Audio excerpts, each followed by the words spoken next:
ya huduma wezeshi, na kama ambavyo wenzetu kote ulimwenguni leo wamekuwa wakishiriki huduma hii, sisi nasi pia tutapata muonyo, tuone kwamba Mungu anawatambuaje watu walio na mahitaji maalum, kwamba je, anawapuuza, kwamba je, anawajali kwa kiasi gani. Na hubiri la mchana wa leo ni hubiri la pekee sana, nikutie moyo usisikie. Utakuwa na kitu cha kujifunza na kuna jambo utalipata, na hautakuwa umekuja kwa hasara. Unaweza ukaweka kichwa cha somo kuwaponya watu, au waponyeni watu. Tuweze kuomba.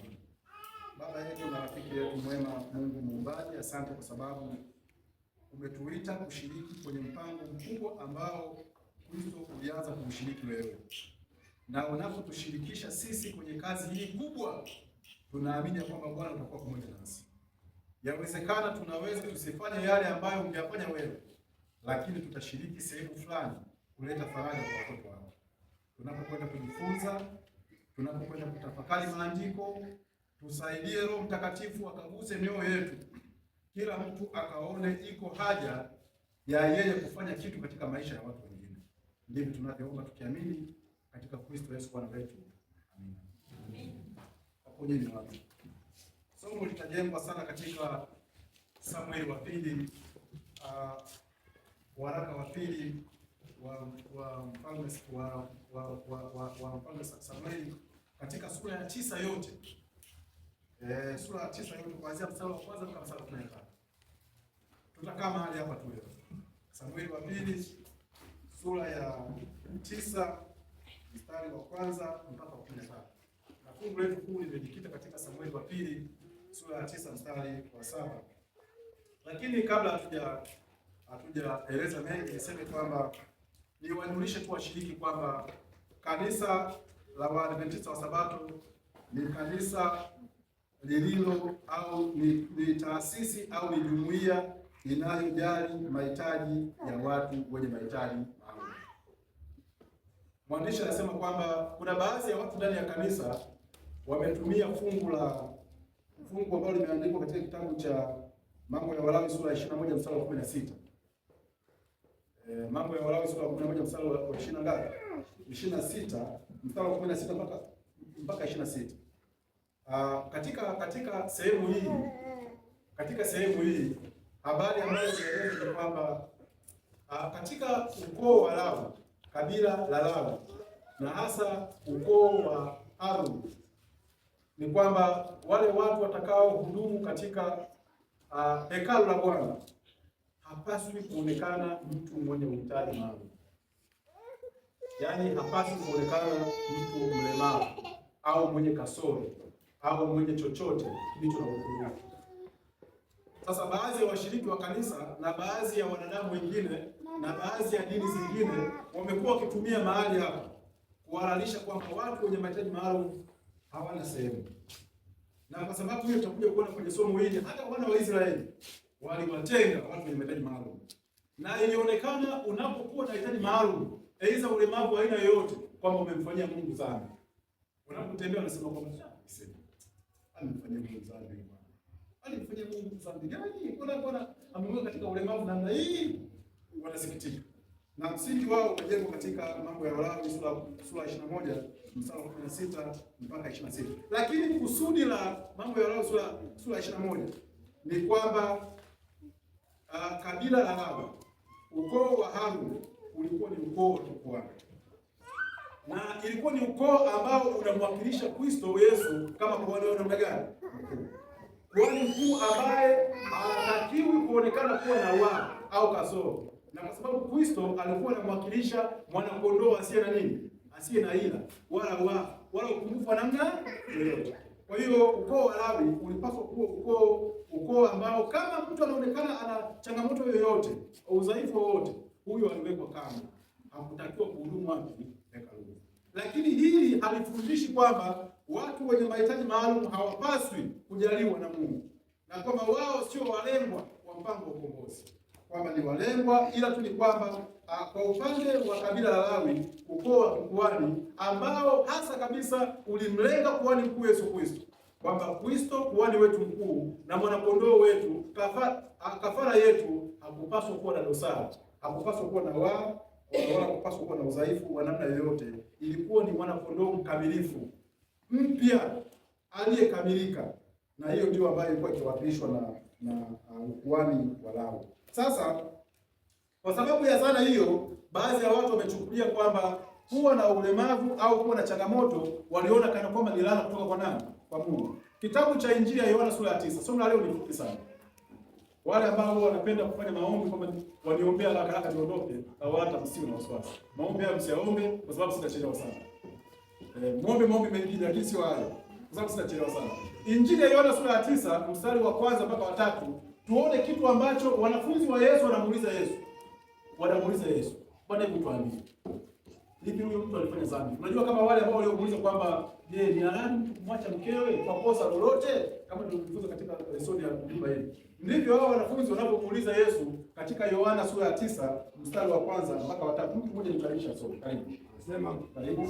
Hata alipokuwa akipita alimwona mtu kipofu tangu kuzaliwa. Wanafunzi wake wakamuuliza wakisema, Rabi, ni yupi aliyetenda dhambi, mtu huyu au wazazi wake, hata azaliwe kipofu? Ndio. Yesu akajibu, huyu hakutenda dhambi wala wazazi wake, bali kazi za Mungu idhihirishwe ndani yake. Asante sana. Wanafunzi walipomwona mtu ambaye alikuwa namna gani? Kipofu tangu kufanyeje?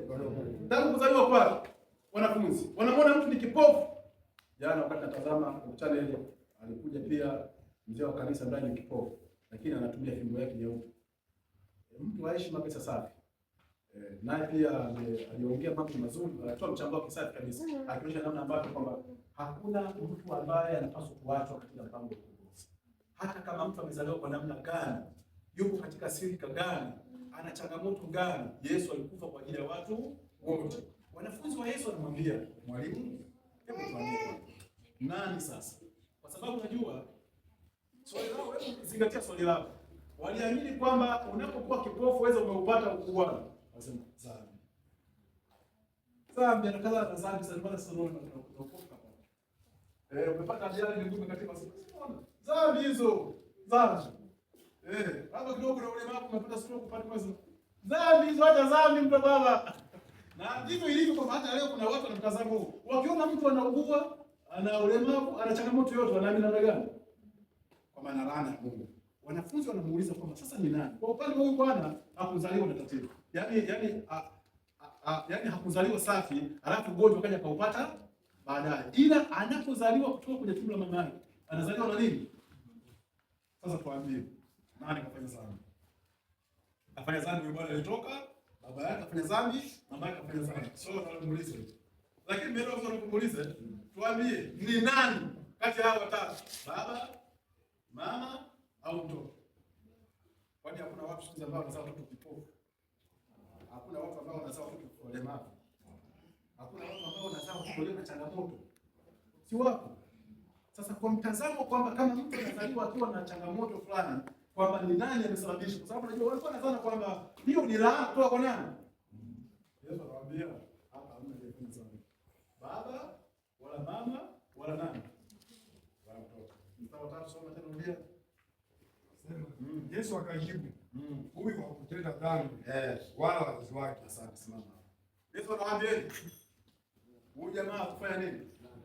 Na wazazi wake kufanya nini? Unajua, yani kama kuna watu katika jamii yako, kwenye eneo unaloishi, wana mahitaji maalum, epuka kuweka sana kwamba kwa sababu ya dhambi fulani au kwa sababu amemkosa Mungu. Lakini Yesu anasema huyu hakutenda na wale wazazi wake wamfanyeje? Hawakutenda, bali kazi za Mungu zidhihirishwe ndani yake. Anasema huyu hakutenda wala wazazi wake hawakufanyeje? Hawakutenda. Isipokuwa kazi za Mungu zifanyeje? Zidhihirishwe. Na ndipo katika mstari wa 4 anasema kwamba imetupasa kuzifanya kazi za Mungu maadamu namna gani? Usiku unakuja siku uweze ndio kufanya nini? Ni watimu wao watu wa mwaya, tunapaswa kuifanya kazi ya Mungu maadamu namna gani? Unakuja usiku ambao hautaweza kufanya kazi. Kama kuna matendo ya huruma ambayo unapaswa kuyafanya wakati huo mchana, yafanye. Kama kuna jambo ambalo unaweza kulifanya wakati huo mchana, lifanyeje? Lifanye. Kuna wakati unakuja utakaposikia Yesu akiwapongeza wenzao. nilikuwa mgonjwa, ulikuja kuniona. Wewe unakushangaa tu. Mungu anakuona Yesu. Anasema njoo. Nilikuwa uchi, ulikuja kunivika. Wewe unakushangaa tu. Wapi? Nilikuwa sio namna gani mlemavu, ulinishika mkono. Wewe unakunga macho tu. Huyu jamaa huyu Yesu alikuwa mlemavu kwa gani? Mbona tulimwona alikuwa safi? Yesu lazima kuelezea tu. Wewe kuangalia tu. Anasema tunapaswa kuzifanya kazi za Mungu. Maana nini? Mchana usiku unakuja ambapo hautafanyeje? Utataka wakati huo ufanye, lakini hautaweza tena kwa sababu umechelewa. Na wale ambao walifanya wakati wa mchana wanapongezwa na kupokea nini? Sawa. Kwamba njoni mlioandikiwa na Baba yangu katika urisini ufalme mliofanyaje? Mliowekewa. Sasa tujifunze habari za mtu mmoja anaitwa Daudi. Tujifunze habari za mtu mmoja anaitwa Daudi katika Samueli wa pili sura ya 9 tuanzie mstari wa kwanza. Najua kabla tujasoma tumesema maneno machache kwamba wengi waliamini kwamba mtu mwenye ulemavu alikuwa chini ya laana ya Mungu. Na kufikiri hivyo ilikuwa ni jambo la kawaida miongoni mwa watu wa wakati wa Agano la Kale. Na hata hivi leo kuna hali ya chuki kubwa na hali ya utembo dhidi ya watu wenye nini? Wenye ulemavu. Mungu anataka kuwakaribisha na kuwaokoa kila mtu. Na kwa mujibu wa Samueli wetu wa kwanza, mtu mmoja asome mstari wa kwanza mpaka wa 3. Samueli wa pili sura ya 9 mstari wa kwanza mpaka wa 3. Soma. Sema, kisha Daudi akasema, je, amezalia mtu mmoja katika nyumba ya Sauli nipate kumtendea mema kwa ajili ya Yonathani? Alikuwa na mtumishi mmoja nyumba ya Sauli, jina lake Siba. Basi wakamuita aende kwa Daudi. Ndio. Na mfalme akamuuliza, wewe ndiye Siba?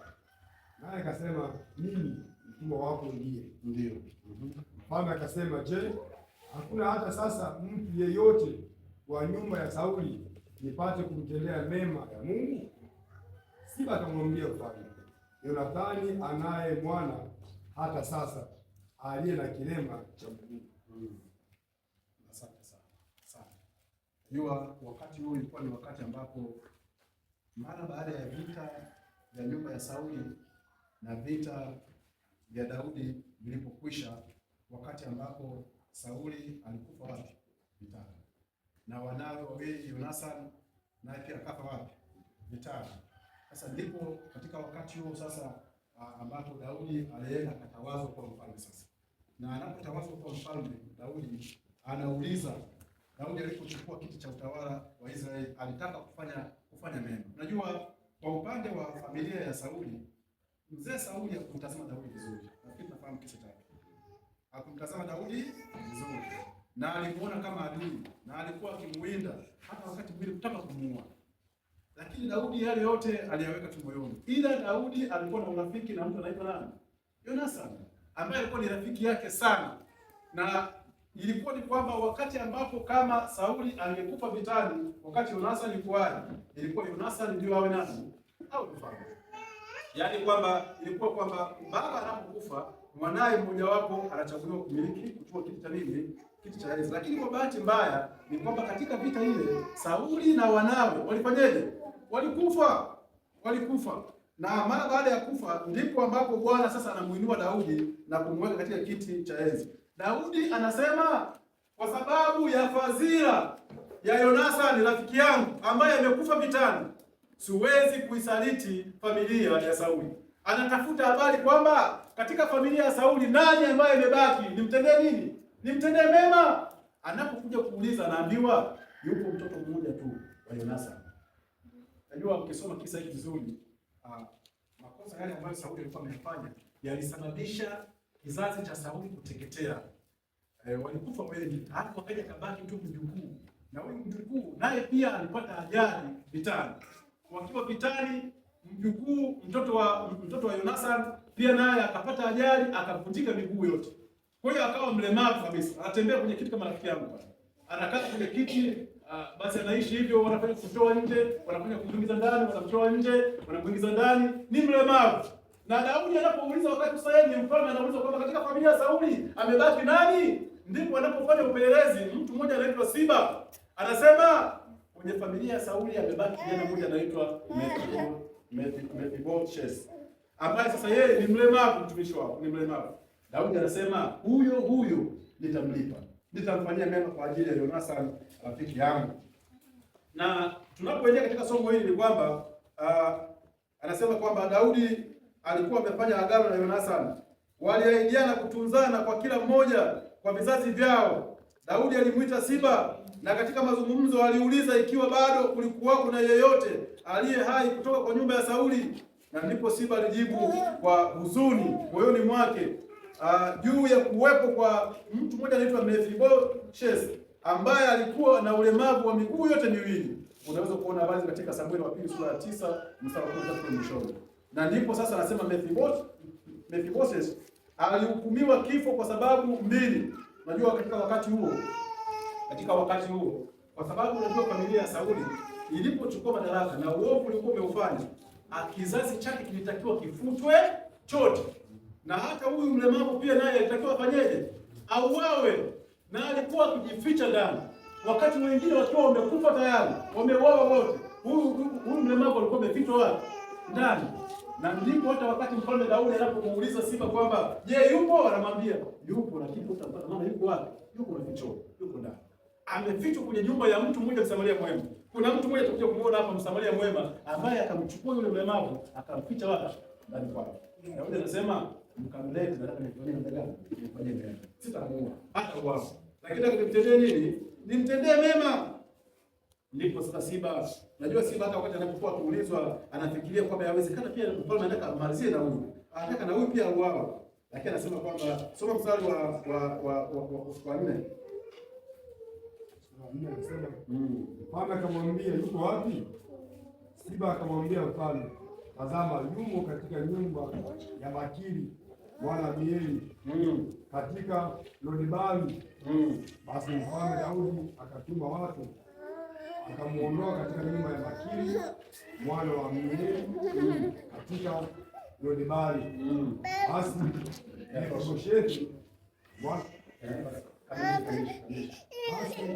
Mefiboshethi mwana wa Yonathani mwana wa Sauli akaenda kwa Daudi, akaanguka kifudifudi akasujudu. Daudi akasema, Mefiboshethi, naye akaitika, mimi hapa. Katika wakati huo, mara baada ya, unajua huyu mtu anaitwa nani? Makiri, ambaye ametajwa baada ya kuona kwamba kulikuwa na hujuma za familia ya Sauli walikuwa wakiuawa, na ndipo alipofanya jambo la pekee, akamchukua mtu mwenye mahitaji maalum na kumweka wapi? Nyumbani. Akasema kwamba Siba anapoulizwa, mfalme akasema, je, hakuna hata sasa mtu yeyote wa nyumba ya Sauli nipate kumtendea mema ya Mungu? Siba akamwambia mfalme Yonathani, naye Bwana hata sasa aliye na nini? Na kilema cha miguu. Mfalme akamwambia yuko wapi?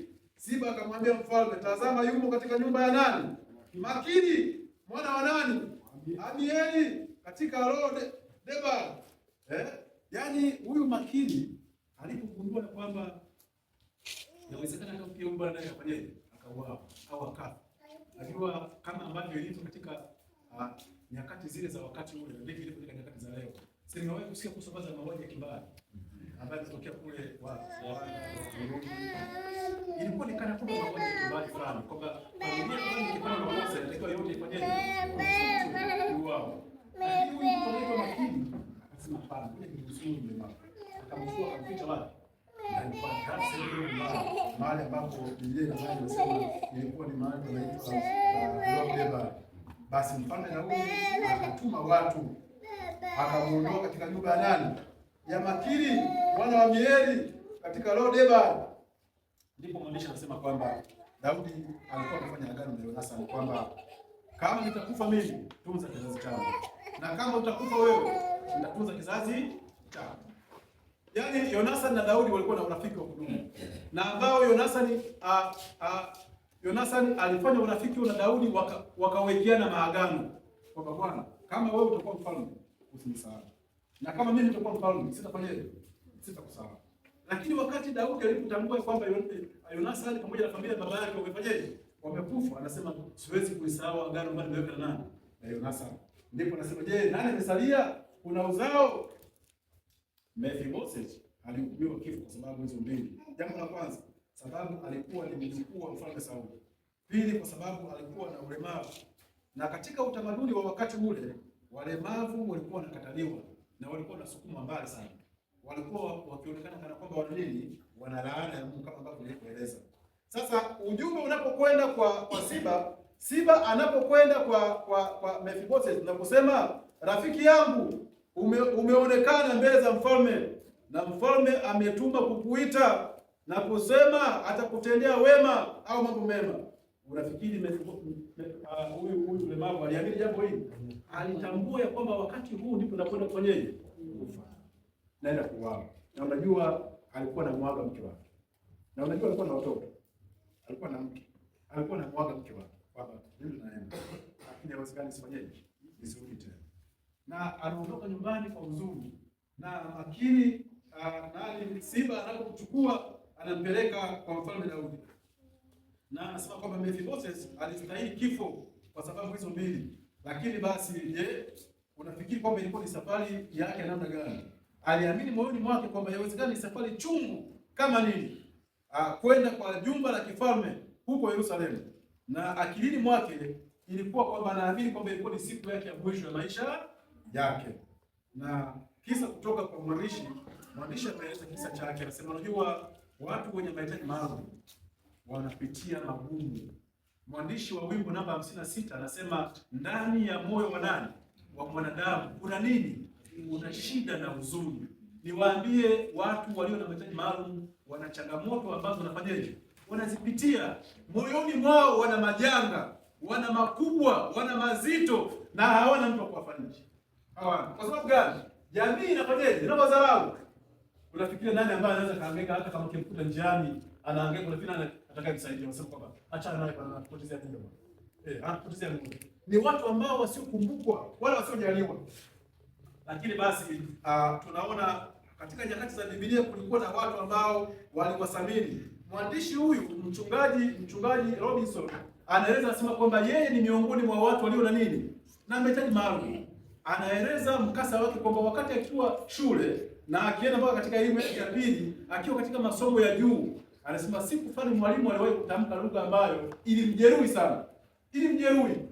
Wewe mwalimu alitamka lugha ambayo unajua unapokuwa na watu hawa unapaswa kuzingatia matamshi na lugha unayotamka. Usitamke lugha yoyote ya kudhalilisha. Mwingine anasema kwamba huyu kilema. Mimi nafikiri anasikia. Yes, kwamba hawa ni walimu na kubwa hawa. Viziwi hawa.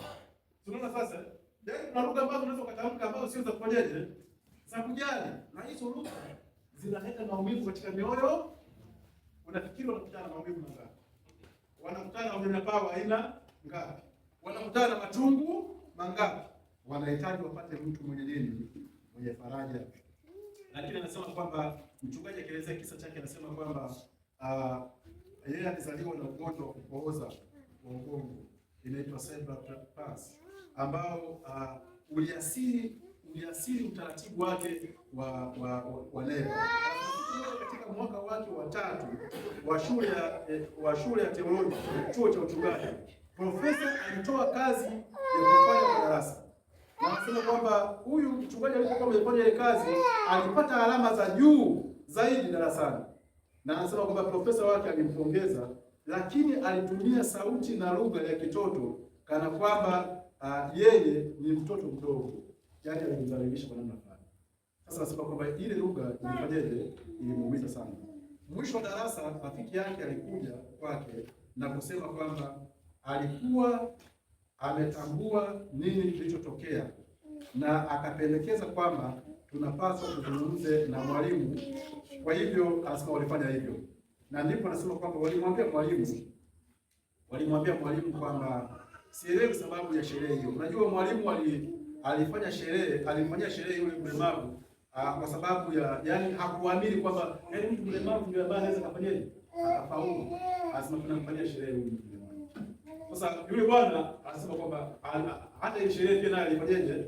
Alikataa. Akasema yaani unanifanyia sherehe kwa sababu mimi ni mtu ambaye sistahili. Unajua kuna watu wanawaona walemavu hawataki kusoma, hawataki kuendelea na elimu. Hivi unafikiri wazazi wangapi leo walemavu watuke nyumbani? Anasema sasa anasoma nini huyo? Na akisoma huyo atapata kazi gani? alafu atakayemjali nani. Na niwaambie tu kwamba kwenye serikali ya Mama Samia kuna watu wenye mahitaji maalum wakiwa wanafanya kazi kwenye ofisi kubwa na ni maofisa katika serikali, lakini wana mahitaji namna gani?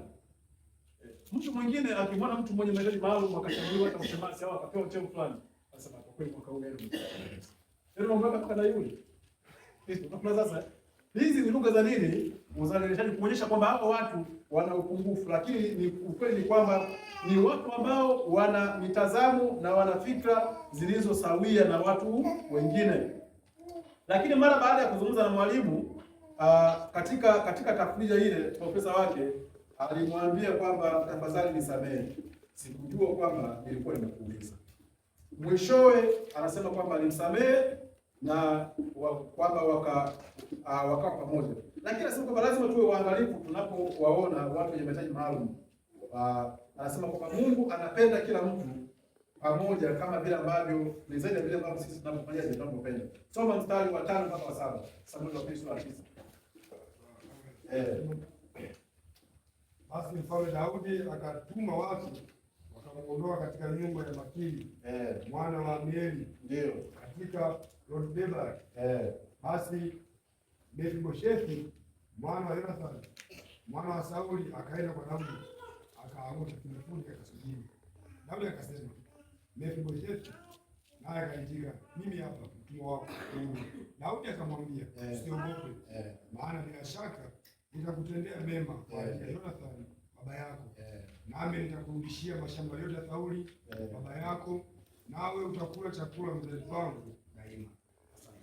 Unajua neno Mefiboshethi ni neno lililo na maana kutoka katika kinywa cha aibu. Jina hili lina maana ya kutoka katika kinywa cha aibu, na Mfalme Daudi anamwambia Mefiboshethi, usiogope. Usifanyeje? Usiogope. Sio safari yako ya mwisho. Na wala kuja kutoka. Yaani ungekuja kufa. Nataka nikulipe nini? Nikulipe fadhila. Nitakutendea namna gani? Mema. Nitakutendea mema. Na anasema kwamba unajua, soma Samueli wa pili sura ya 4 mstari wa 4. Anasemaje?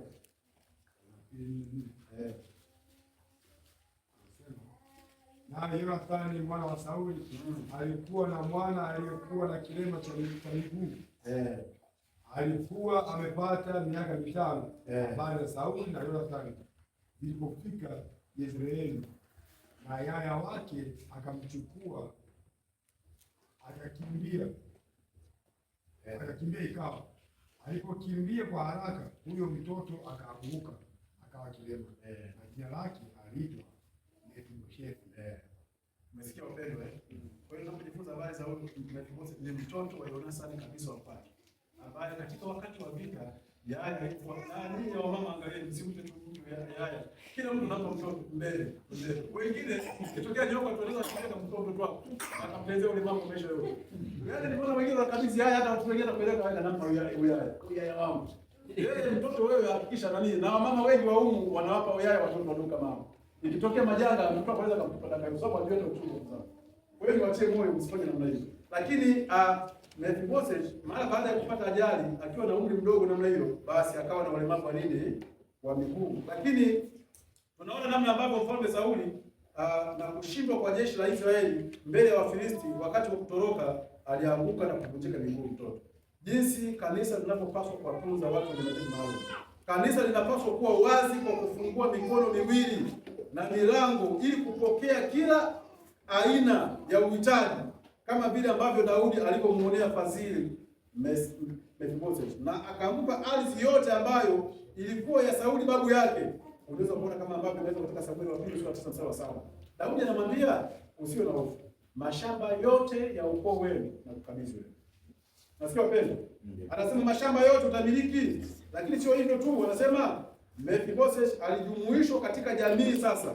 Angefanya kazi, angesaidia na kukubalika na wote. Kama kanisa tunapaswa kujitahidi kuwafanya watu wenye mahitaji maalum wakubalike na tuwaingize katika jamii. Unajua kuna watu leo hawakubaliki na wala hawaoni thamani yao, lakini tunapaswa kuwaleta. Unajua niwaambie tu kitu. Niliona mwaka jana na mwaka juzi kanisa limeweka utaratibu maalum. Kuna makambi kwa ajili ya watu wenye mahitaji maalum, na wanakuwa na kambi la siku 7, na hapo wanajifunza Biblia, wanatafakari, kwa sababu ni kambi ambayo wanataka haraka, inaenda taratibu kama ambavyo wao walivyo namna gani taratibu. Lakini pia sio hivyo tu, kanisa limeweka utaratibu kuweka siku za matukio ambazo wao wanapaswa kutambulika, wahudumu wafanye majukumu ya kikanisa, na kama kila taratibu ambazo wanafanya wengine pia nao wafanyeje, washirikishwe. Kama hawapaswi kufanyaje, waachwa. Mstari wa 8 na kuendelea. Akasujudu akasema, ndio mimi mtumwa wako, ni nini hata ukamwangalia mbwa mfu kama mimi? Ndipo mfalme akamwita Siba mtumwa wa Sauli, akamwambia, mali yote yaliyokuwa ya Sauli na ya nyumba yake nimempa mwana wa bwana wako. Endelea na kusoma. Nawe utamlimia nchi hiyo, wewe na wanao na watumwa wako, nawe utamletea mwana wa bwana wako matunda yake, apate chakula ale.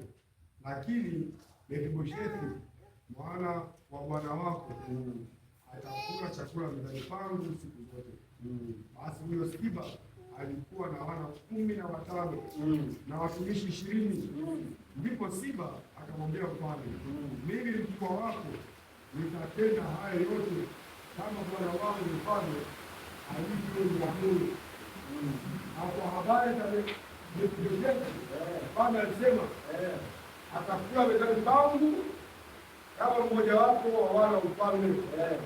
Huyo Mefiboshethi alikuwa na bwana mdogo, jina lake akiitwa Mika, na watu wote waliokaa nyumbani mwa Siba walikuwa watumwa wa Mefiboshethi.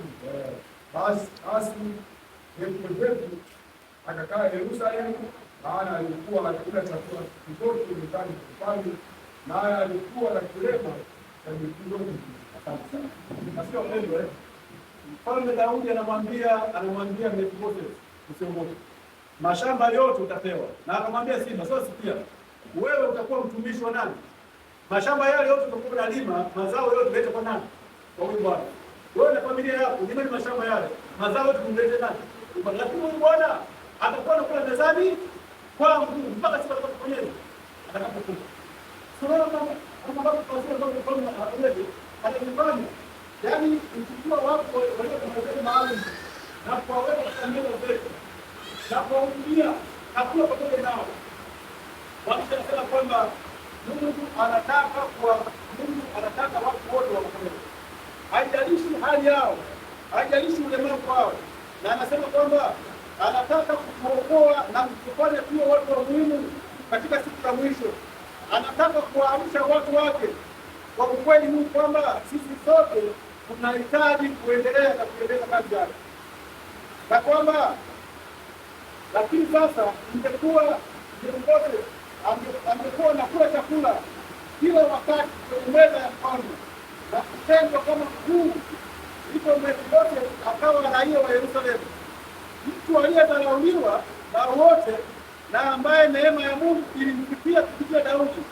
Sasa aliheshimiwa na kuonekana kama mkuu aliye na watumishi wengi, maana ana mtumishi wa kwanza Siba na ana watoto 15, na Siba na watumishi 20, wote wanao ni nani?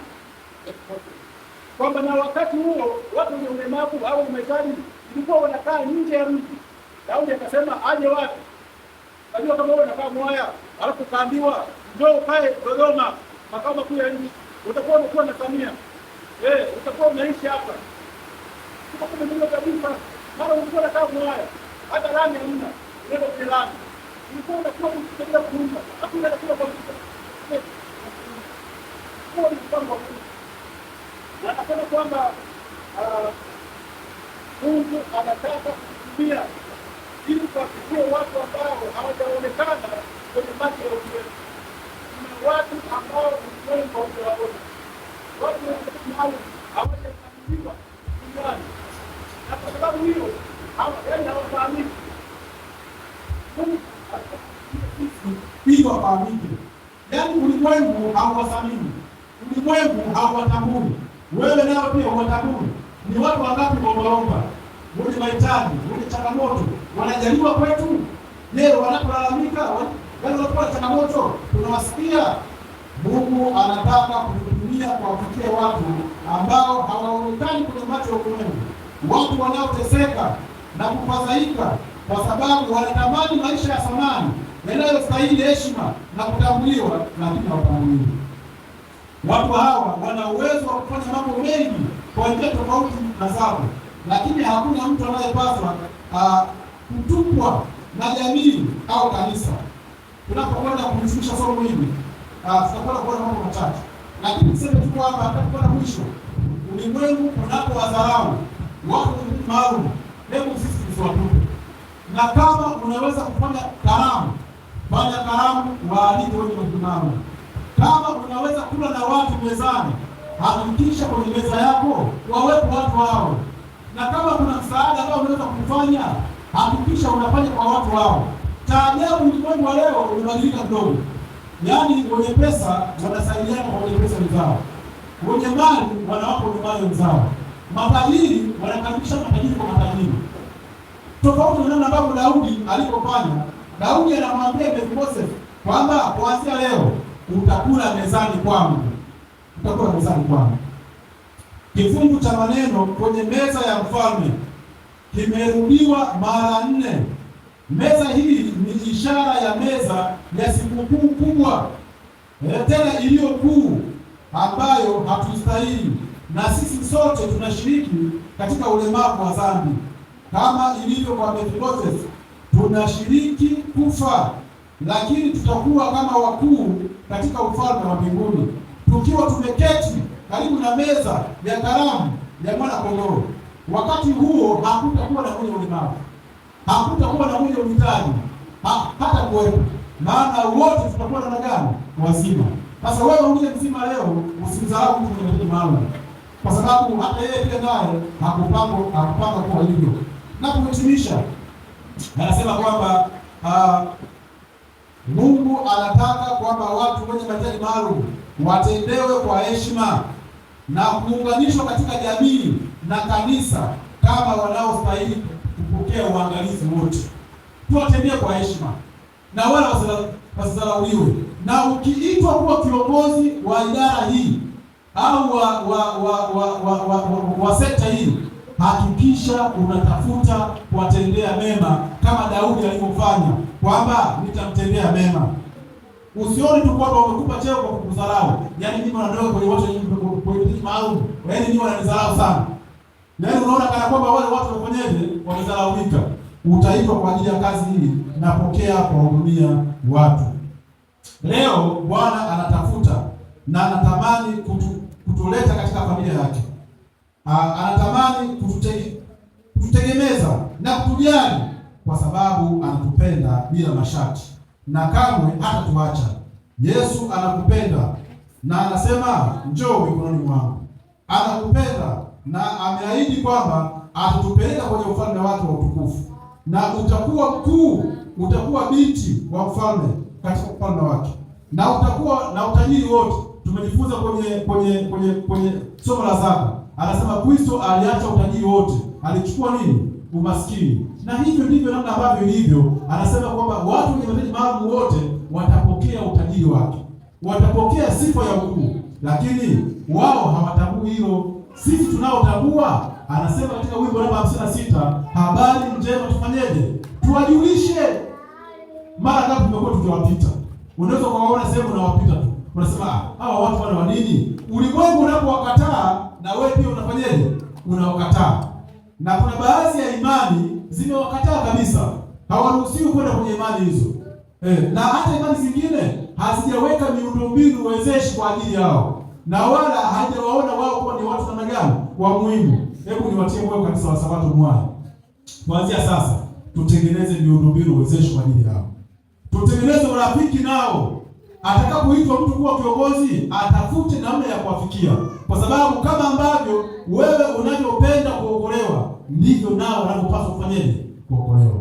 Na Kristo hakufa kwa ajili yako tu, hakufa kwa ajili yangu tu, alikufa kwa ajili ya watu wote, hata kama wana changamoto zozote.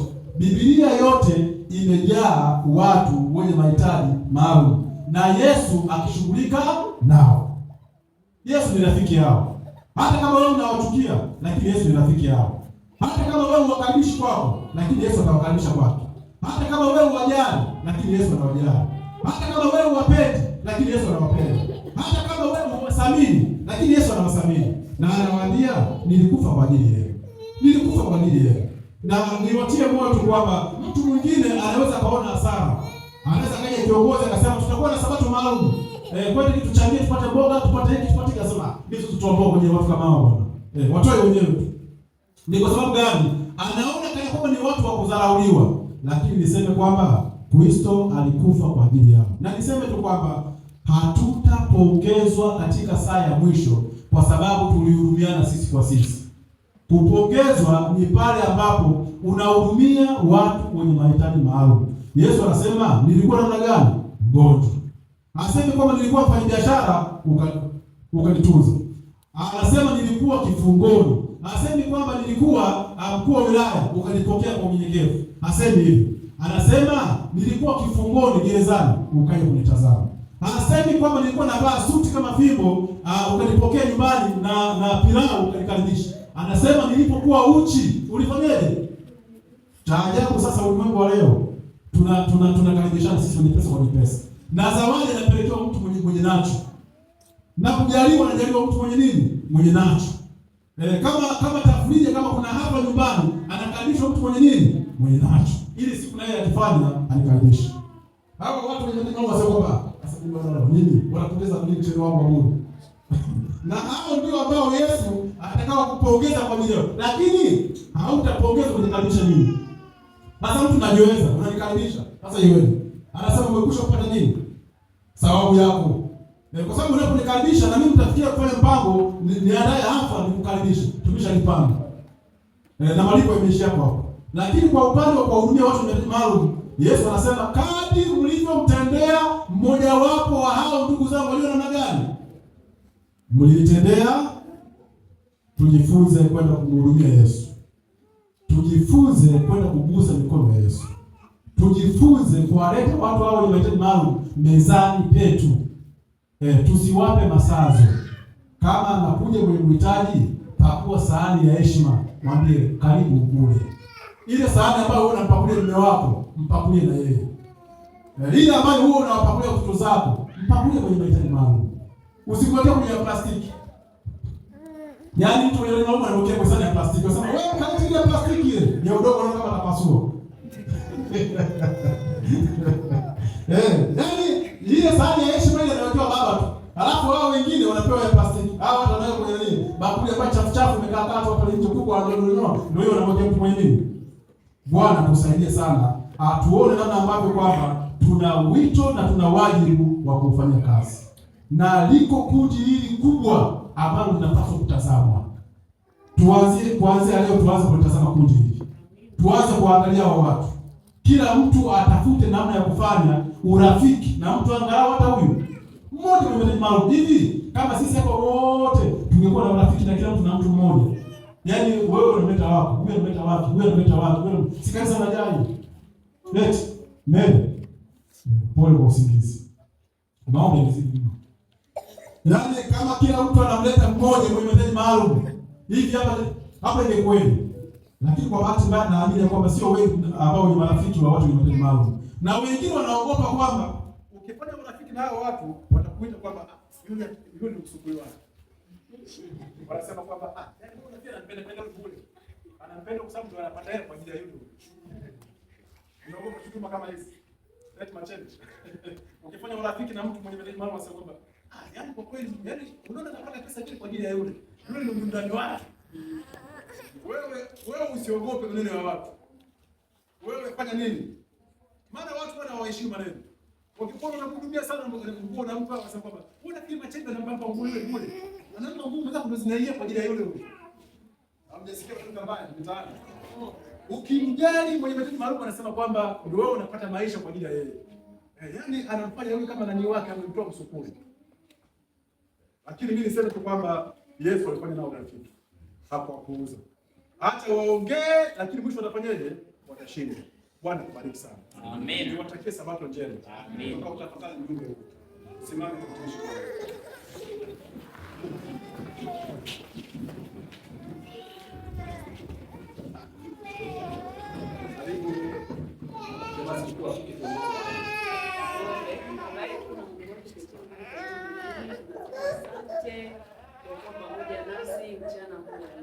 Baba wa mbinguni, mwenye upendo, tumejifunza kuhusu watu wenye mahitaji maalum.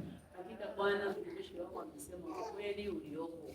Wengi wetu tumewabeza na kuona watu hawafai katika majumba yetu, lakini Baba wa mbinguni, kupitia somo hili la leo, tunaamini tumesikia na tutabadilika na tutawaona na wenyewe ni watu wa thamani kama watumishi sisi tulivyo. Tunapotoka mchana huu wa leo, tunaomba tubariki Baba zaidi, tukafanye urafiki na kuwaonyesha kuwa na kuona nao pia Baba ni sehemu katika sehemu yako. Baba wa mbinguni, mchana huu wa leo tunapoenda kwa ajili ya kupata chakula cha mchana, tunaomba pamoja nasi. Tubariki, tuongoze, tuweze kutoka katika kipindi kingine. Tunaamini umesikia na utatenda, ni katika jina